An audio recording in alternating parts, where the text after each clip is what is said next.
Tonight on CBC Vancouver News. The only thing that matters about a protection order is if it's going to be enforced if there's a breach. Advocates speak out on a spike in violence against women. 3 have been killed in the past week. BC's police watchdog is called after a man dies while being arrested in Burnaby. Our thoughts and our prayers are with the DeYoung family. We know this has been an incredibly difficult time for their daughters, their grandchildren. And 3 men are charged with first-degree murder in the killing of a couple in Abbotsford. This is CBC Vancouver News.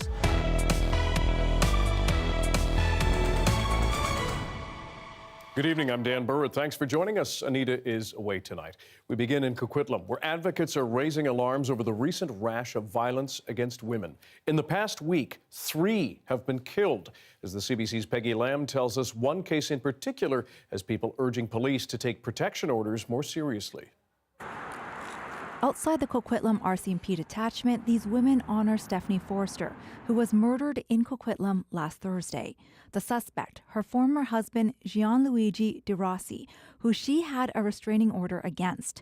Police say he died on Saturday after inflicting injury on himself. Forster also went by the name Stephanie Limage, and according to the website Women in Film, she was a filmmaker, musician, and social entrepreneur.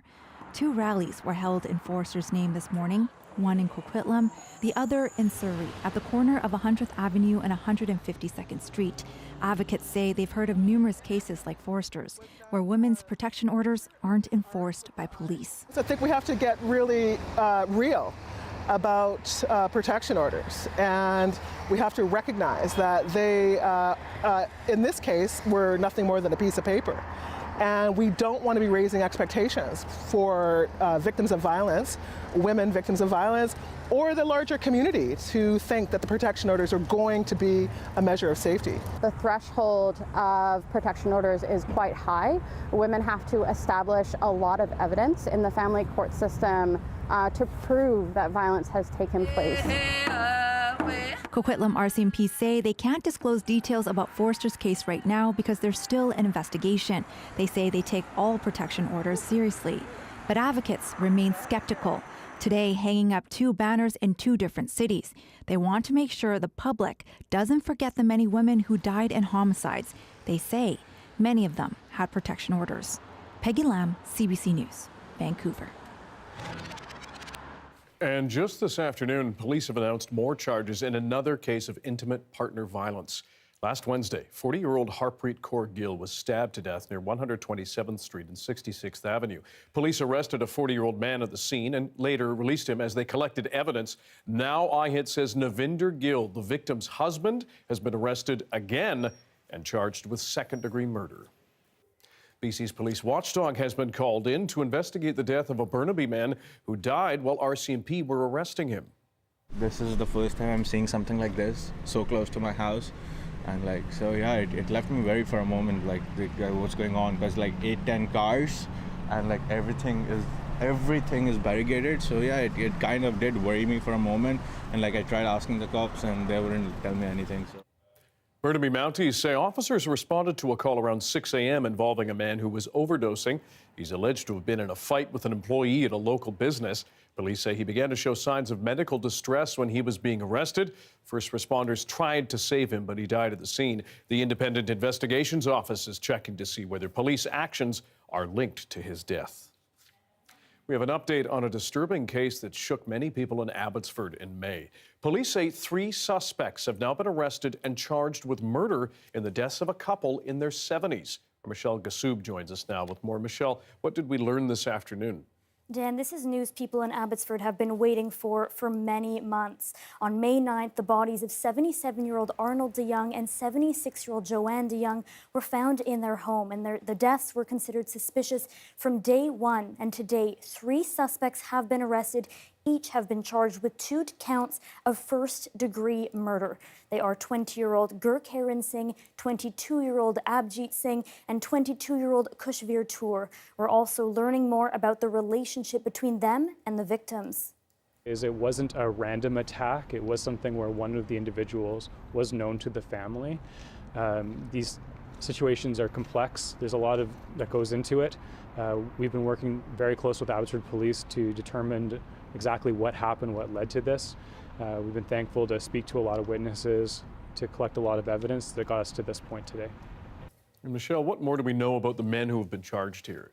Dan, none of these men had a criminal record. They all lived in Surrey. At one point, they were all living together in the same home, but it's not clear if that was still the case when they were arrested today. We also don't know the relationship between the three of them, though two of them do share the last name. Investigators would not confirm whether or not they are related. IHIT and Abbotsford Police say the DeYoungs were well known in the community. Their deaths were a shock to a lot of people, and they hope these arrests will bring some form of comfort to their children and their grandchildren. Dan? Michelle Gassoub reporting for us tonight. Thank you, Michelle.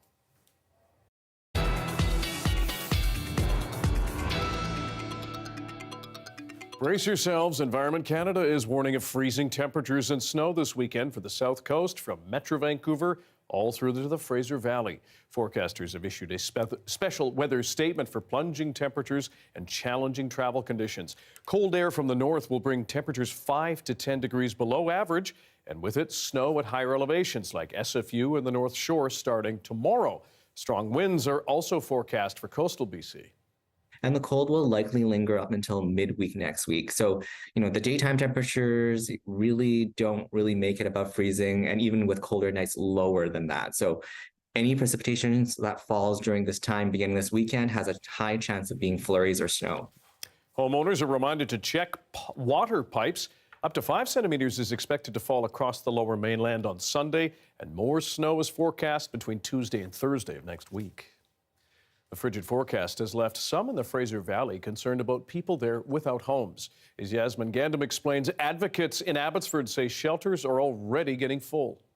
And we're just people that want to have a nice place to live, right? Gary Henderson is 55 years old. He has been staying at a seniors homeless shelter in Abbotsford for 2 weeks now. He says finding a place to stay has never been more difficult. Pretty much impossible, because the rents are so high. And, most people are on social assistance or disability, and no one wants to rent you a place. The 12-bed shelter has opened up more spaces due to the cold temperatures. This space is specific to seniors 55 and up. No, I was stuck outside for 3 weeks. I had nowhere to go, and I came here and I talked to Jesse, and he got me in here right away. And of course, I'm handicapped too, so I was very, very grateful for that. Because being in my condition, I can't really do too much, right? The residents emotional to have finally found a place inside away from the cold. We have really too much room, but it's okay. And despite the cramped conditions, it's a safe space. It's home. It's my home, and it's everybody's home who lives here. But an ever-increasing need for shelter space is challenging organizations to find more room, especially for seniors who are more vulnerable to health issues and can't handle long stretches spent outside in the cold. They've hit brick wall upon brick wall upon brick wall, and then they end up here, and they're like, why is this the only place? And the amount of space that we have is not nearly enough. Gateway Church in Abbotsford also opening its doors, offering an emergency weather shelter until March from 8 p.m. until 8 a.m. daily. But the demand for a place to stay is extremely high. Here in Abbotsford, we are seeing numbers of people homeless that we have never seen before in the history of our city. It would not be an outlandish estimation to say that there are probably 700 plus people who are currently without a home in Abbotsford. But for now, people who have a roof over their heads are grateful, but are worried for what comes next. The snowfall expected to hit the city Saturday, followed by cold temperatures for the rest of the week. Yasmin Gandam, CBC News, Abbotsford. In Kelowna, meanwhile, with extreme temperatures forecast for parts of the Okanagan, the city is bringing a warming bus to a temporary outdoor sheltering site. It will run from 10 p.m. to 6 p.m. every day. It'll let those who need a place to warm up some comfort throughout that cold night, and that bus will return every night until the temperatures warm up. Kuljeet Kaila joins us with the forecast and telling us more about when the cold and the snow descends on us.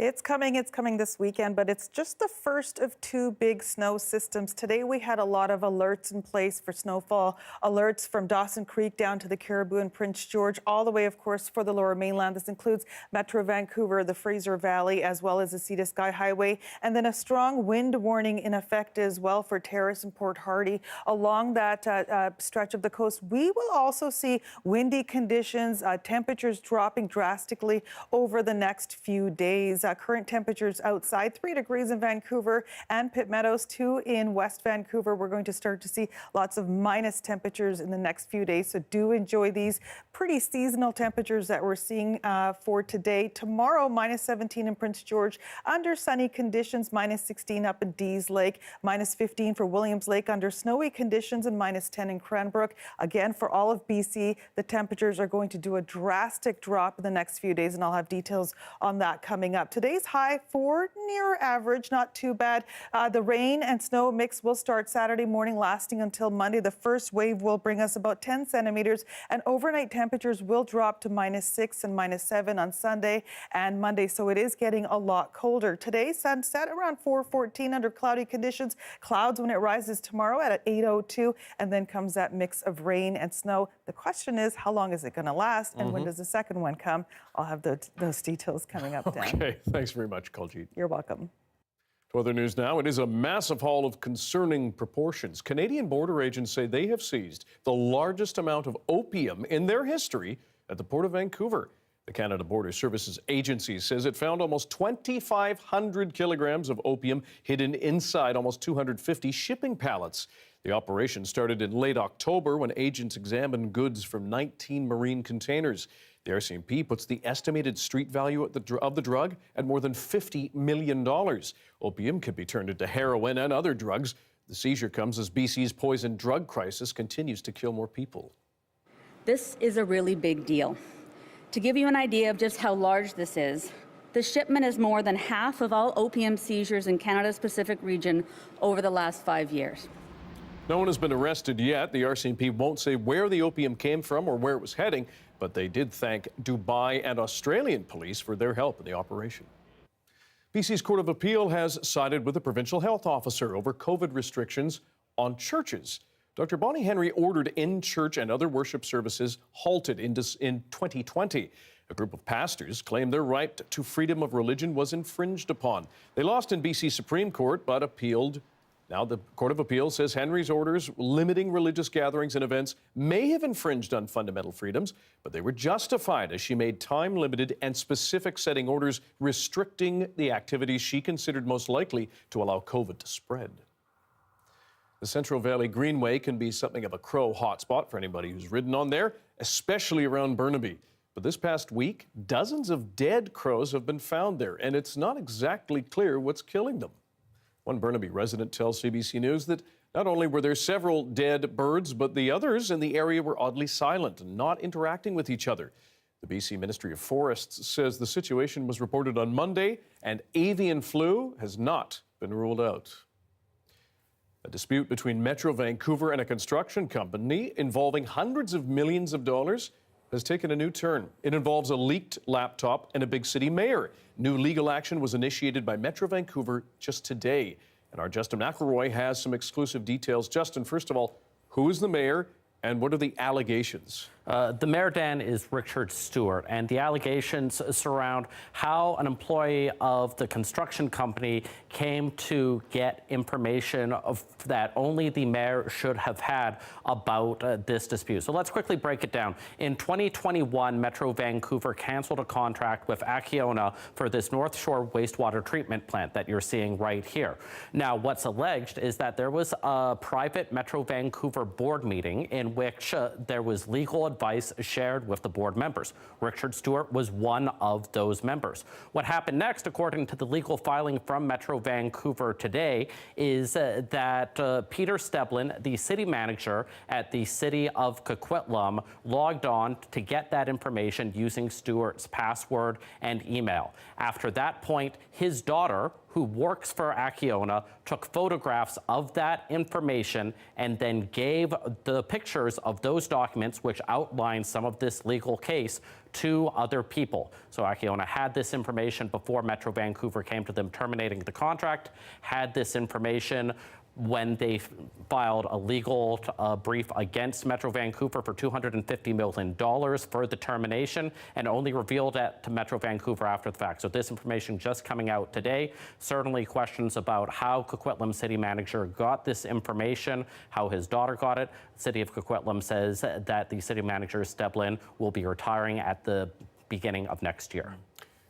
Justin, a lot of details in this story. These are allegations. What comes next? Well, Acciona no doubt will be putting forward their own counterclaim to this. The two groups have been in lawsuits now for several months. A $500 million counterclaim from Metro Vancouver is there as well. And there's going to be questions about Coquitlam's dealing with this confidential information, how this got out. Richard Stewart has not been on the Metro Vancouver board the last 2 months, nor the Trans-Lake Mayor's Council. Will be interesting to see how several different groups deal with the release of this new information. Justin McElroy reporting tonight. Thank you. You may have heard of Salmon and Bannock. It's a trendy Indigenous restaurant on West Broadway in Vancouver. Today, they announced they're expanding to YVR. Our Vincent Papakwash has a visit. YVR Airport is known to have a large Indigenous art collection. Now, they're opening the first ever Indigenous restaurant at an airport. Inez Cook is the owner of Salmon and Bannock, which already has a restaurant on West Broadway. She's from the Nuwak First Nation. Cook says that she was a flight attendant for 33 years and well familiar with making meaningful connections. It's important to have Indigenous representation everywhere. We're your doctors, we're your lawyers, we're your neighbors, we're right here, we always have been, and we have to have representation everywhere. I have the only Indigenous restaurant in Vancouver and the first Indigenous restaurant at any Canadian airport, and I would love to see Indigenous restaurants everywhere. Cook says that she hopes having the new restaurant at the airport will help travelers to be able to enjoy local and Indigenous cuisine during their stay in Vancouver. We've been talking to Inez and the team at Salmon and Bannock for several months because we knew that we wanted to have more local fare in our airport, particularly in places like this, our international terminal, and it just made sense given our commitment and our partnership with Musqueam that we would feature Indigenous cuisine. You know, part of the dialogue is let's go for sushi, let's go for pizza. Let's go for Indigenous. Now, I really wanted to try this dish. This is Bannock chips and salmon dip. Surprisingly savory. Indigenous food sovereignty is more than the right to hunt and gather traditional foods. It's also being present on the world stage of cuisine and allowing that culinary culture to be shared as well. Now, at least here at YVR, that's beginning to happen. Vincent Papakwash, CBC News, Vancouver. Looks good. One of the brightest parts of the holiday season in Metro Vancouver is lighting up the night. The Van Dusen Festival of Lights is drawing hundreds of people to take in the sights. Have a look. Folks of all ages are braving a chilly night to soak in the glow of over 1 million lights decorating the Van Dusen Botanical Garden off Oak Street. The 15 acres has been transformed into a winter wonderland adorned with festive features. Visitors can listen to holiday music, grab a warm beverage, and even donate to Make-A-Wish.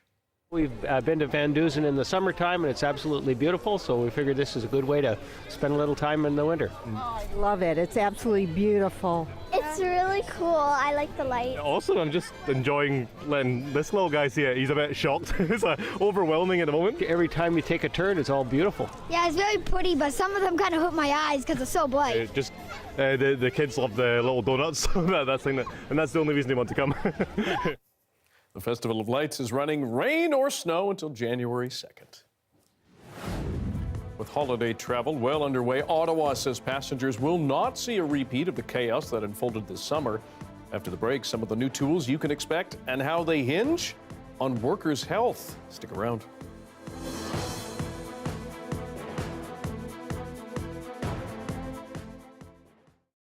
And hello to everyone watching our commercial-free live stream tonight. A global study released this fall shows that permafrost could thaw could contribute as much greenhouse gases to our atmosphere as a large industrial nation by the end of the century. So what can be done to curb that damage? CBC meteorologist Christy Kleimanhagen takes a look. Imagine if a whole new country popped up tomorrow, just out of nowhere, a whole population emitting greenhouse gases into the atmosphere. It sounds like a big problem, right? Well, something like that could happen over the next 80 years as permafrost melts. Now, unless you live up north, you might not think a lot about that thick layer of frozen earth covering close to half of Canada, but it's really important to a lot of people. And as a meteorologist who did live up north, I've been fascinated by it.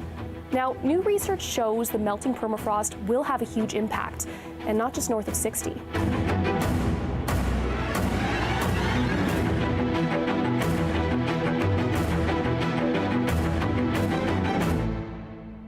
Permafrost is a thick layer of earth that remains frozen year-round, and in Canada, we have a lot of it. It holds massive amounts of carbon and microorganisms. Now, Canada is the second largest permafrost country in the world. In the northern prairies and the southern territories, it begins around a meter below the surface and reaches depths of about 15 meters. But as you head north, some areas see permafrost to depths of 700 meters or more. Now, every summer, the layer of soil on top of that permafrost will thaw, allowing vegetation to grow, and then will freeze again in the winter.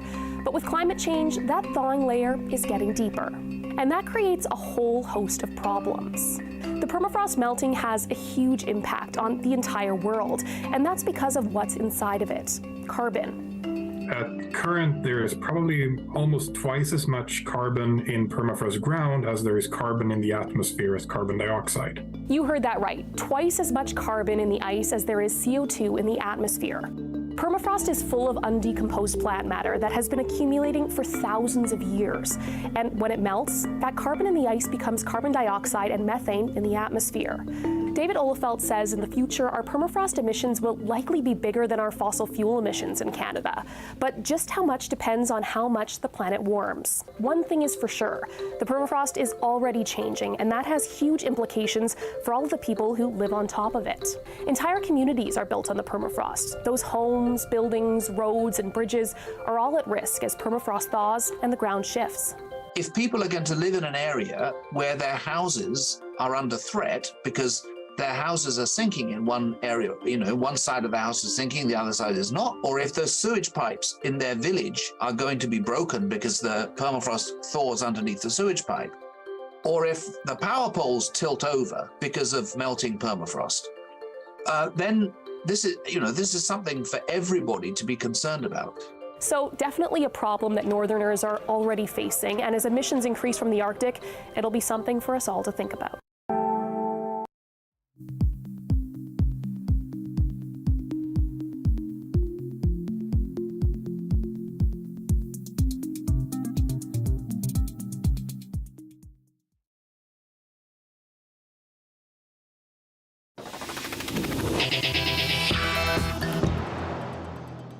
With hospitals in Canada struggling to keep up with sick patients, officials are again urging you to mask up, stay home when you're sick, and get the flu shot.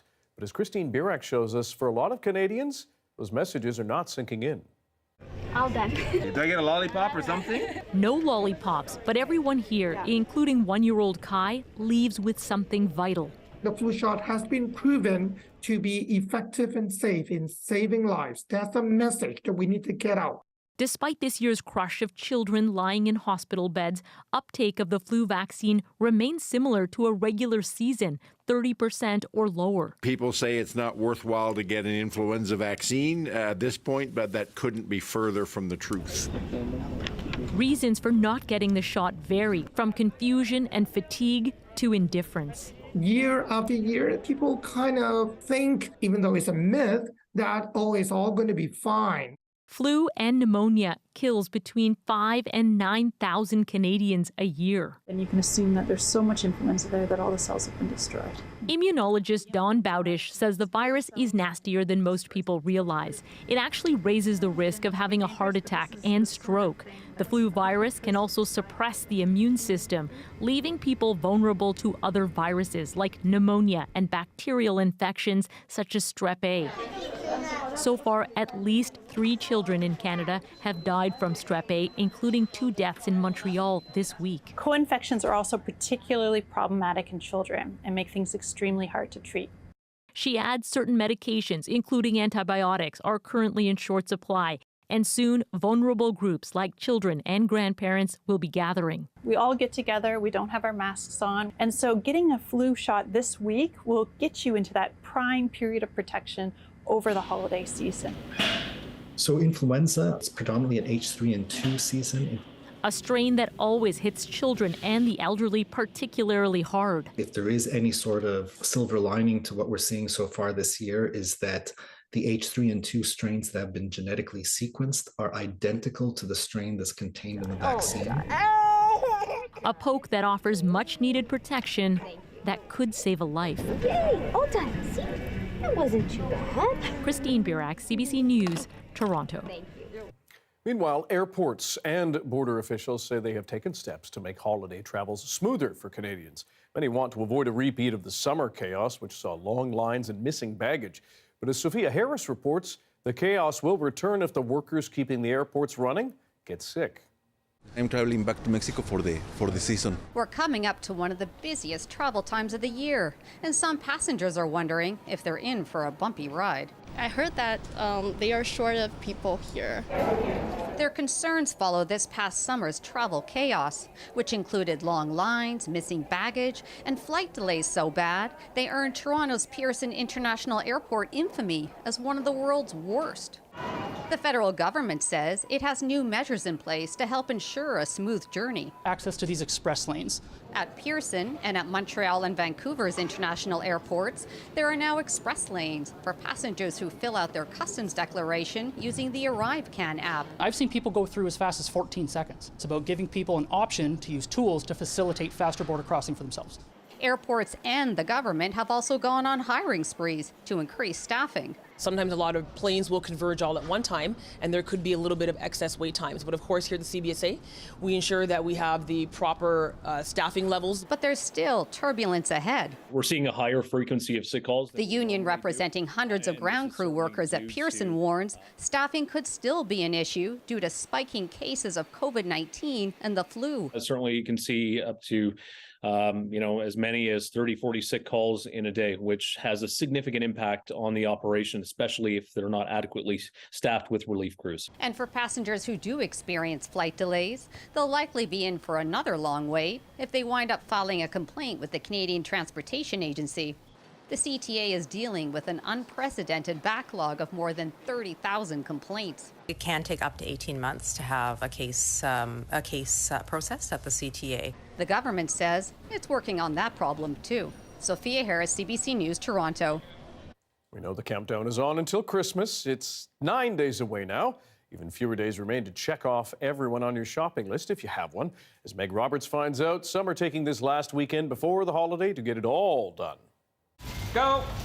This tool shop is quickly being turned into Santa's workshop. They're getting ready for the man in red to visit Atlas Tool and Machinery this weekend. We've been on lockdown for the last few years. We're trying to really give back, and it's for the children, for our customers, and again, for our staff and the community.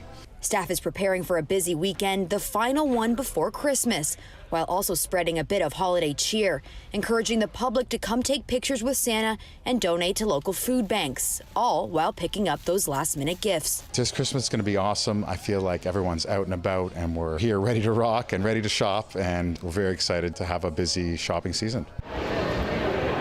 Down the street, Sherway Gardens is preparing for a rush of people this weekend. We are ready. Our client is 110% ready for this.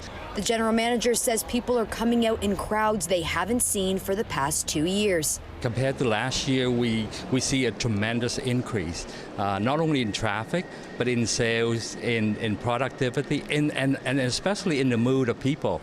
We look forward to this year because of the normalcy of Christmas. With less COVID restrictions, these shoppers say this year is shaping up to be a little more merry and bright. I'm trying to give my wife ideas to buy me stuff. Last year, you're running around before things close down, trying to do your last Christmas shopping.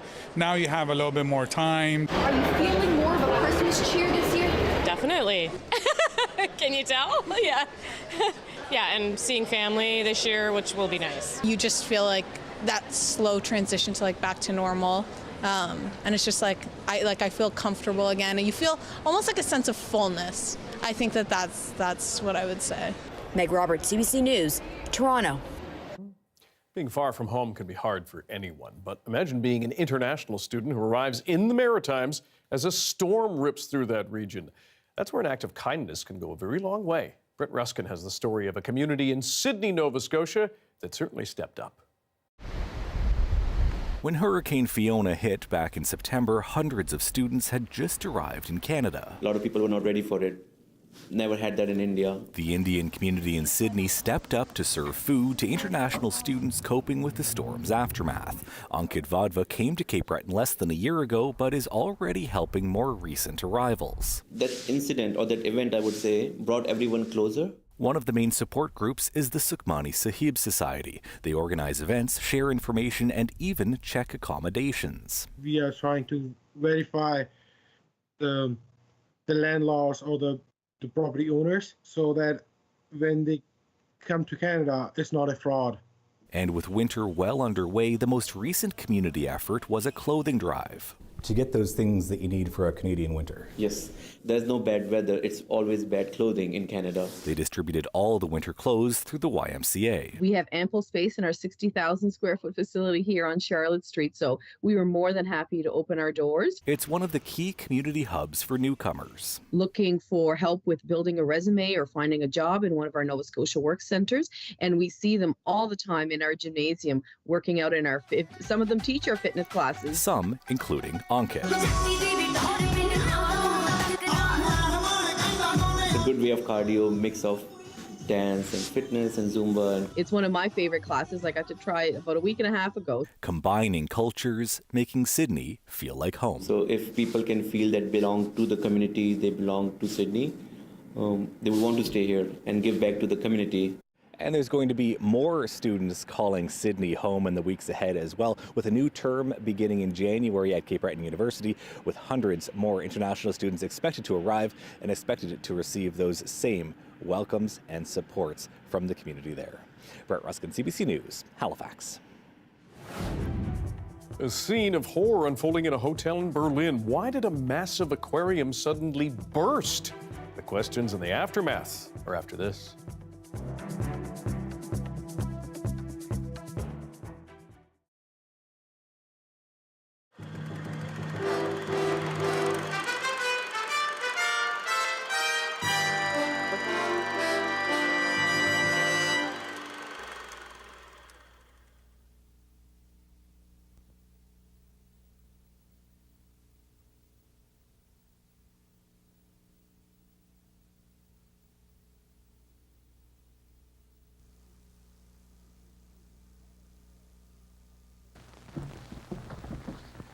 Good evening. My name is Kenneth Capel. I'm the BC Regional Representative of the Canadian Broadcasting Corporation. And I'm very happy this evening to welcome you to station CBUT. This station is another step in the service to the citizens of British Columbia. For many years you have been having service from our station CBU. And now we are bringing you television via this new station. I would like to tell you something about the staff of our station. We're very happy to have heading it up Peter McDonald. Ladies and gentlemen, as Director of Television for Vancouver, I'm particularly happy tonight to be able to talk to you on Channel 2, the frequency assigned to the CBC's television station in Vancouver, CBUT. My job for these past few months has been to gather together the multitude of people, technicians, program people, producers, script assistants, etc., whose job it will be to bring you the sort of television we hope you'll enjoy over this channel. The first newscast on CBUT was anchored by Gordon Ingalls. And as you'll see, the presentation of news 31 years ago was vastly different from what is seen now, with all the technological advances since that time. Vancouver is having its first look at one of the world's most modern commercial aircraft, the Vickers Viscount. The Viscount is a British-built aircraft powered by 4 propeller turbine engines. They are similar in construction to a jet engine, but utilize the thrust to drive a turbine which turns the propellers instead of using the thrust directly through the tailpipe as in a jet. It's much quieter and produces less vibration than a conventional aircraft.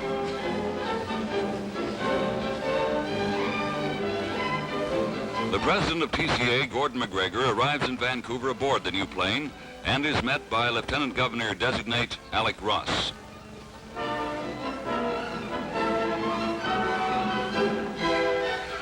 CA Captain Art Rankin is pilot for the flight. The Viscounts will be in regular service between Vancouver and the Prairies in November.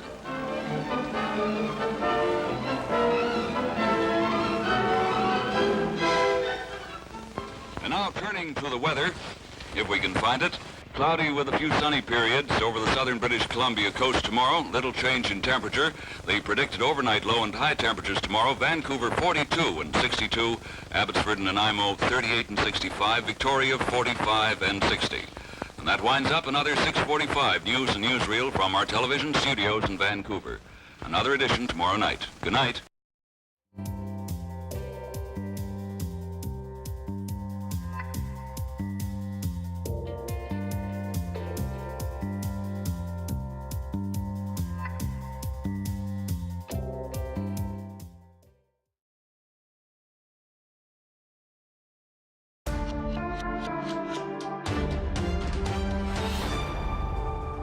Russia launched dozens of missile strikes across Ukraine today, aimed at the country's critical infrastructure. One of the largest attacks since the start of the war nearly 10 months ago. As Katie Nicholson tells us, the strikes killed at least 3 people and triggered emergency power cuts in some cities.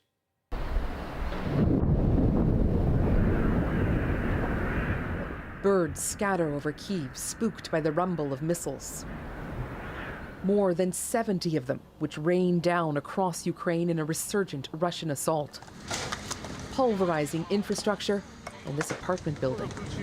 From Ukraine, accusations Russia is weaponizing winter. Attacking our energy infrastructure, making people suffer during the winter time. That's about genocide of our nation. No strangers to harsh winters here. Lines formed for hot meals in kitchens powered by generators. Wood stoves stoked. No power? Not a problem at this grocery store where people shopped by flashlight. We will keep working for our customers, she said. Battery-operated cash registers help. While in Zaporizhia, Ukrainian soldiers responded with howitzers. It's been weeks since Russia launched an attack on this scale. Was there anything in particular you think that escalated tensions this week that prompted this attack this morning? Well, clearly it must have been the messages coming out of Washington about the possibility of a transfer of Patriot missiles. Washington is poised to approve moving one of its advanced Patriot missile systems to Ukraine. Accurate enough to knock Russian drones and missiles out of the sky. A game changer, says this military analyst. Greater lethality, greater accuracy, and a much higher reach. Ultimately, a stronger and less permeable umbrella of air defenses. Defenses it will need if Russia plans more attacks like this one. Katie Nicholson, CBC News, London. A Kyiv resident, meanwhile, decided to lift spirits during those missile strikes across Ukraine today. They led a rendition of Ukrainian folk songs on a subway platform where people were taking shelter underground.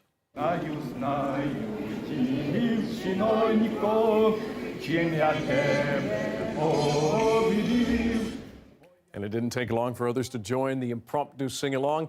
Some even took a spin across a makeshift dance floor as they waited out those airstrikes. Political chaos continues in Peru. At least 15 people in that country have died since the former president was forced from power and arrested last week. As Thomas Dagla shows us now, the deepening crisis has left some Canadians trapped there. Unrest and violence have exploded on the streets of Peru over ousted President Pedro Castillo. This should not have happened. He was kidnapped, this protester says. Our pain is because of this injustice. Disolver. Chaos first erupted last week when Peru's then president Castillo tried to dissolve Congress ahead of an impeachment vote. Castillo was sacked anyway and arrested. His vice president, Dina Boluarte, was sworn in as the new president, setting off demonstrations and deadly clashes from supporters who view Castillo as the duly elected leader. The government imposing a police state in response. It's the latest episode in this long cycle that's happened of instability. And I think these protests are just, it's out of this exasperation that people have with them. Adding to the chaos now, protesters have targeted transport hubs, shutting down highways, upending supply routes. My payment depends on the delivery, says this truck driver. I'm a little worried that the fruit will start to spoil. At this South Central airport, confrontations again turned deadly, with the military deploying tear gas and firing in the air to disperse the crowd. We feel the safest when we're at the hotel and we don't go very far. Sisters Jennifer Corver and Heather Vitkuski are among more than 3,900 Canadians in Peru, many of them now unable to leave. We miss our families, and it's hard coping with the uncertainty. With the former president, Castillo, now jailed a further 18 months, protesters are calling for early elections and lasting change. But so far, there's no sign of calm. Thomas Daigle, CBC News, Toronto. A landslide has killed at least 16 people at a holiday campsite in Malaysia. It happened in the middle of the night, trapping people asleep in their tents. Local fire officials say 3 children are among the dead. Rescuers are now searching through that mud and debris for survivors. Officials haven't determined the cause of the landslide. There had only been light rain before it happened. A massive aquarium in Berlin has burst, killing nearly all of the 1,500 tropical fish that spilled out of it. Mein Gott. 1 million liters of water drenched that hotel complex where it was located and flowed onto the streets outside. 2 people were slightly injured by glass shards. The 14-meter-high cylindrical tank had an elevator inside and housed about 80 different species of fish. Some reports suggest freezing temperatures overnight may have caused a crack in the acrylic glass tank. Police say there's no evidence it was a malicious act. It's a bit of a newer fashion trend, one that brings out the camp and the peculiar. How the ugly Christmas sweater came to be. That's next.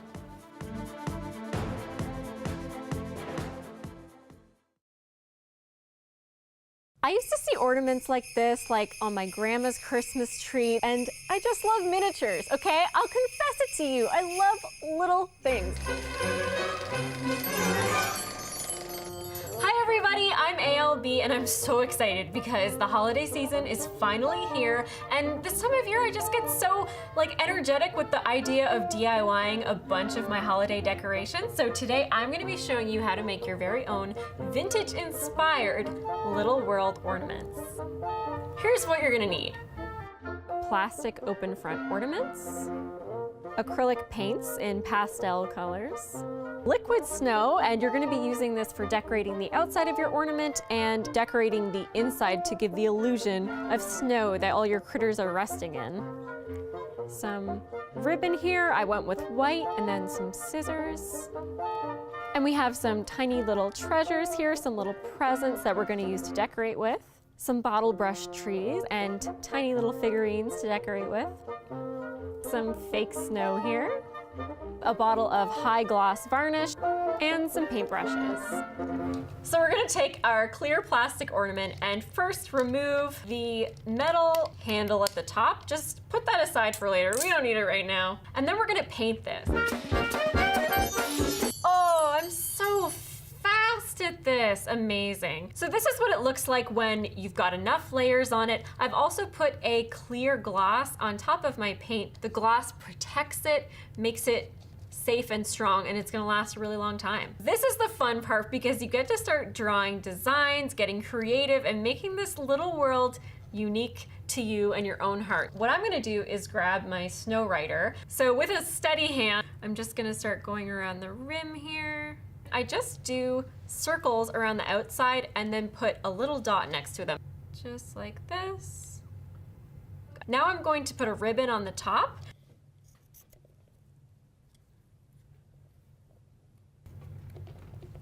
There. So that's a really great start, but now we get to do the most fun part. I'm gonna take some more of the liquid snow in a jar, and I'm going to start putting the liquid snow on the bottom in here to create a little base.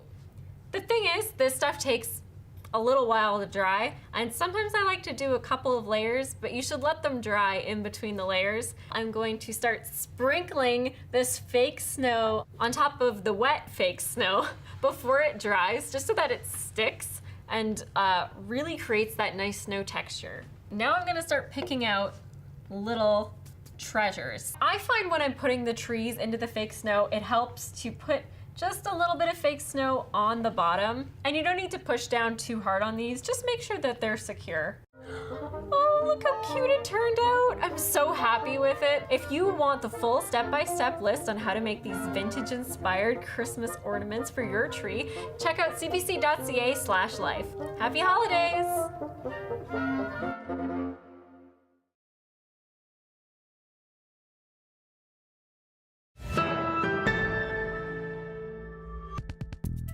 The third Friday in December is unofficially known as Ugly Christmas Sweater Day. You know, the jumper's so bad that they're good. What you might not know is that the tradition started here. Renee Filipponi introduces us to the men who made ugly into a global phenomenon. It's wild. This is a wild thing.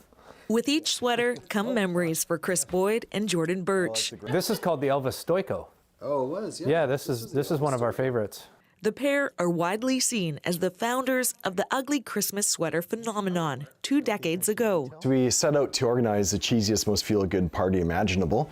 So the sweaters were a component of that. It kind of blew up on us. Within 3 years, we were down at the Commodore Ballroom, attracting crowds of 1,000 people.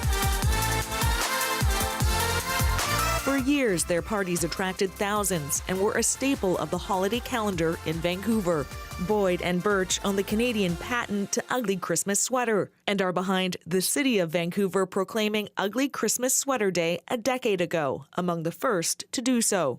2 guys in Canada, nostalgic for the Jingle Bell sweaters of their... And it's snowballed since then, with the pair getting international recognition for their role in popularizing the trend. But they acknowledge they didn't invent it. Sweaters have been around for a long time, you know, originally like Nordic sweaters, kind of ski sweaters with the snowflake or the reindeer. Well, something classic, poinsettias as truly heinous.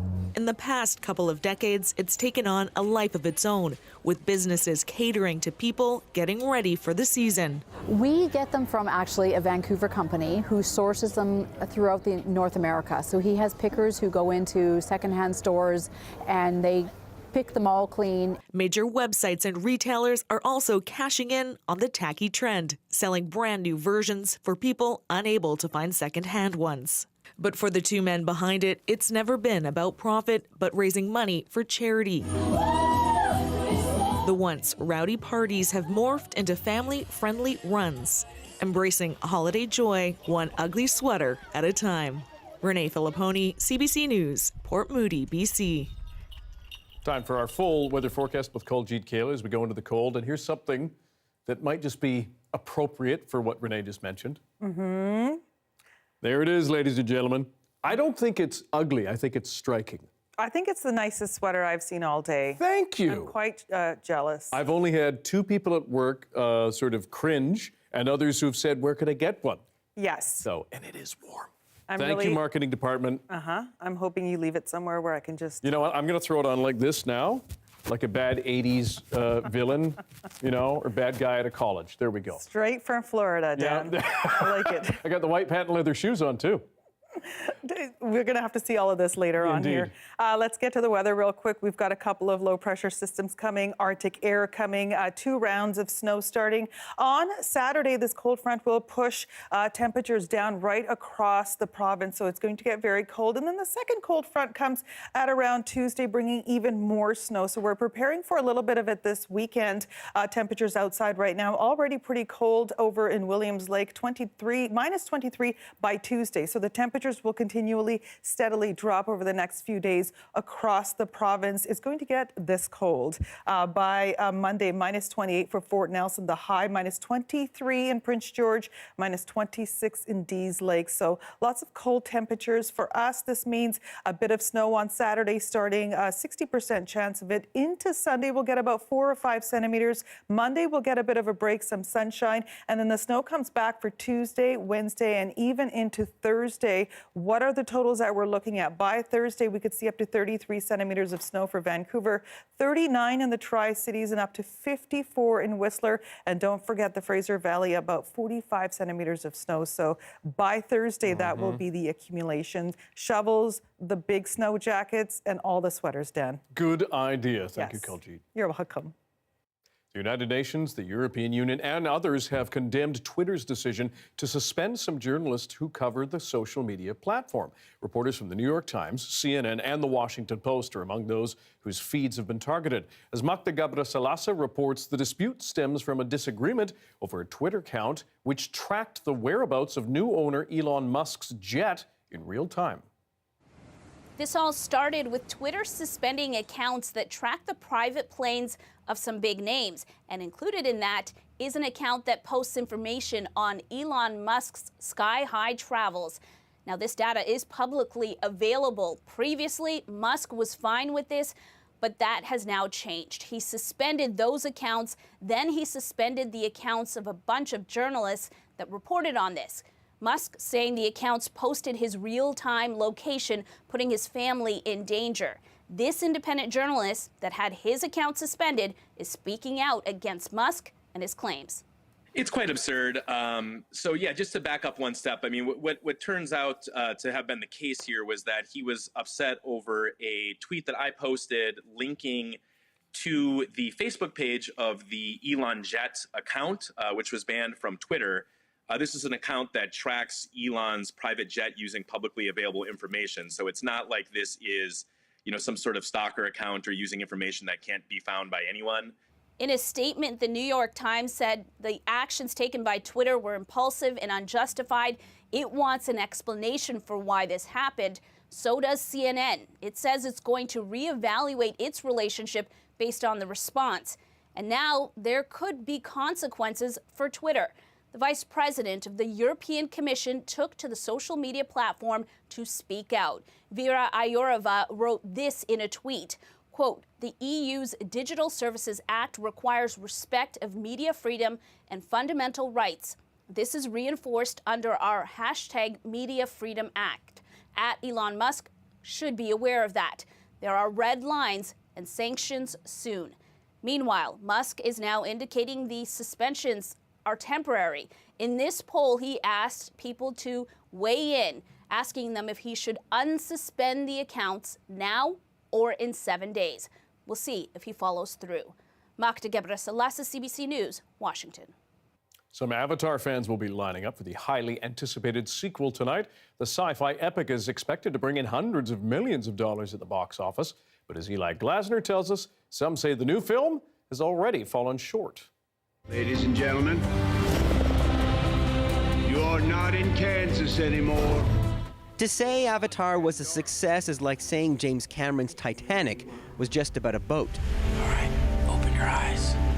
The movie redefined what blockbusters can earn. It's at close to $2.9 billion. The original Avatar movie, it's just unbelievable how important that movie was. 13 years later, the Canadian director is welcoming us back. I went to the studio and I said, let's not just do another movie. Let's swing for the fences. With a younger group of Na'vi, the Indigenous people of Pandora. I was 6 when it came out, so I didn't see the world change when the first one came out. But for a film about Indigenous people versus the colonizers, this media teacher says audiences today expect more when it comes to inclusion. If you're working in an Indigenous community, you are partnering with other Indigenous voices in the directing or the editing or the writing choices. You are certainly hiring Indigenous people in Indigenous roles. The film does feature some Maori actors, such as Cliff Curtis, who based part of his character on his heritage and helped the other actors. And so you had that to kind of lock in on and kind of Yeah, because we could just go up to them and say, hey, can you help me with this? Or are we representing your culture properly? He had the opportunity. That's not enough for this Indigenous filmmaker. She says her late brother worked with Cameron on environmental causes, and that a true ally could have brought more Indigenous filmmakers on board. He has a number of different Indigenous friends. He had the opportunity to connect with Indigenous people and get them involved in the making of. And I'm a little disappointed in him for that. As for Cameron, he's focused on the future. He says he already has plans for 5 more Avatar films. But first, the new one will have to earn $2 billion to break even. Eli Gosner, CBC News, Toronto. Bringing the party to the retirement castle. How a Fredericton Seniors Home lights it up for the season. And why? Stick around.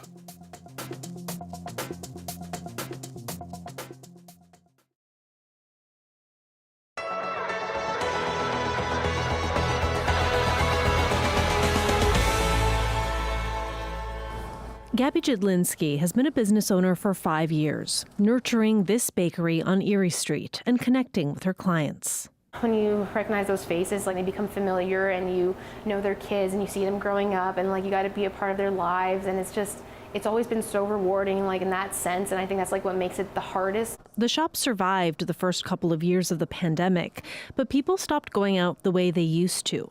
This boarded up window, a fresh reminder of another hit last week. Her store was robbed, someone taking the register.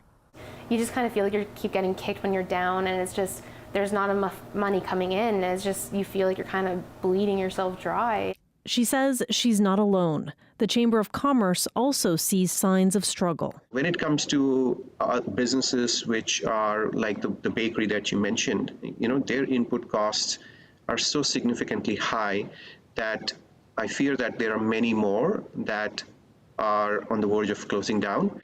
Take a look at some of these numbers from the Chamber based on feedback from local businesses. Since June of last year, butter is up 25%, eggs 50%, flour up 59%, canola oil up 135%. We couldn't get cream cheese, and then when you can get ingredients, it's all of a sudden like 40 to 60% markup for all of your items, and it's just, you feel like it's taking more and more out of you, and if you try to increase your prices, then customers get upset. Jedlinski sees her colleagues working overtime to get by, says they're burnt out. How is that sustainable? Like, I think they're doing such an incredible job, but I want more for them. I want more like results for that amount of hard work and love that they put into the city. She says more needs to be done to support small businesses, like consumers ditching online shopping to go into local stores. Jedlinski also says the Chamber of Commerce should be doing more. I wish there was more work between small businesses and them currently. It's been a little bit isolating.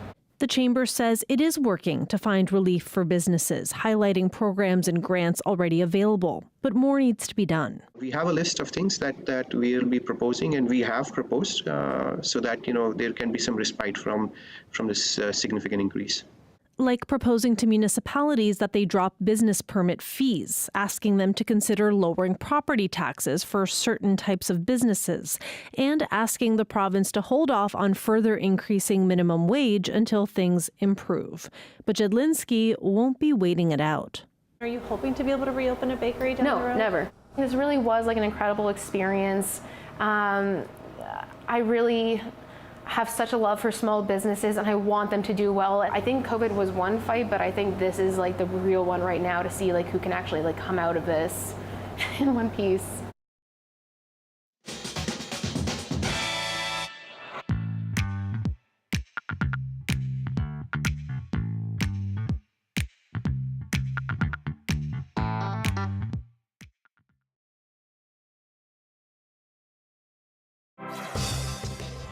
Hi, I'm Amy Bell, and here's what's in your CBC Vancouver inbox.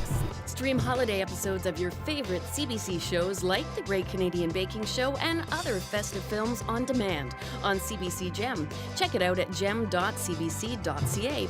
And never miss a special programming series, event, or contest. Subscribe to CBC Vancouver's e-newsletter at cbc.ca/Vancouver inbox and keep connected with us.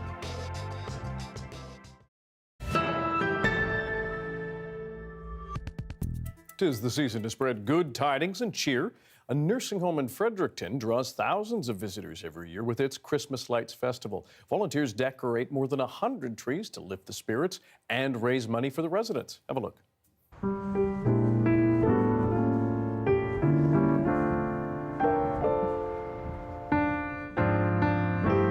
The residents love it. They sit in the windows and watch the decorations. And then the night on December the 1st, when the lights go on, they're always thrilled to see all the variety and colors. And they sit there night after night.